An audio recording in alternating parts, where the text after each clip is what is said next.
கர்த்தருக்கு ஸ்தோத்திரம். இன்றைக்கி என் பையன் எக்ஸாம் எழுத போயிருக்கான். ஏன் இதை சொல்கிறேன் அப்படின்னா, அவன் எப்போவுமே எக்ஸாம் அவன் எழுத மாட்டான். அவன் எக்ஸாம் டைம் வரும்போது அவனுக்கு எப்போ உடம்பு சரியில்லாமல் போயிடும், ஹாஸ்பிட்டலில் தான் இருப்போம். அவனுக்குள்ள பிரச்சனையை நான் சிஸ்டர்கிட்ட சொல்லி அவனை வியாழக்கிழமை வர வச்சு லீவ் போட்டு ஸ்கூல் லீவ் போட்டு வந்து அவனுக்காக ப்ரேயர் பண்ணி கட்டடிச்சு ஜெபம் பண்ணிக்கிட்டே இருப்போம். சிஸ்டர் சொன்னாங்க, பரவாயில்லம்மா லீவ் போட்டாலும் பரவாயில்ல, கூட்டிகிட்டு வந்துரு அப்படின்னாங்க. சரி, நமக்கு இவ்வளோ பாரம் எடுத்து ஜெபிக்கிறாங்க அப்படிங்கும்போது அவனுக்கு லீவ் போட்டு நான் கூட்டிகிட்டு வருவேன். அவனுக்காக ப்ரேயர் பண்ணிவிட்டு ஃபாஸ்டிங்லேயே ப்ரேயர் பண்ணிகிட்டே இருப்போம் 2 பேருமே. அப்போ நல்லா கட்டடிச்சு நல்லா ஜெபம் பண்ணி விட்டாங்க. இந்த டைம் அவனுக்கு எந்த பிரச்சனையும் இல்லாமல் அவன் எக்ஸாம் எழுத போயிருக்கான். இன்றைக்கி தான் ஃபஸ்ட் எக்ஸாம்.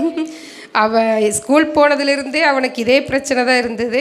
இங்கே ஜெபம் பண்ணிவிட்டு போனதுக்கப்புறம் அவன் இப்போ எந்த இது இல்லாமல் இன்றைக்கி எக்ஸாம் எழுத போயிருக்கான்.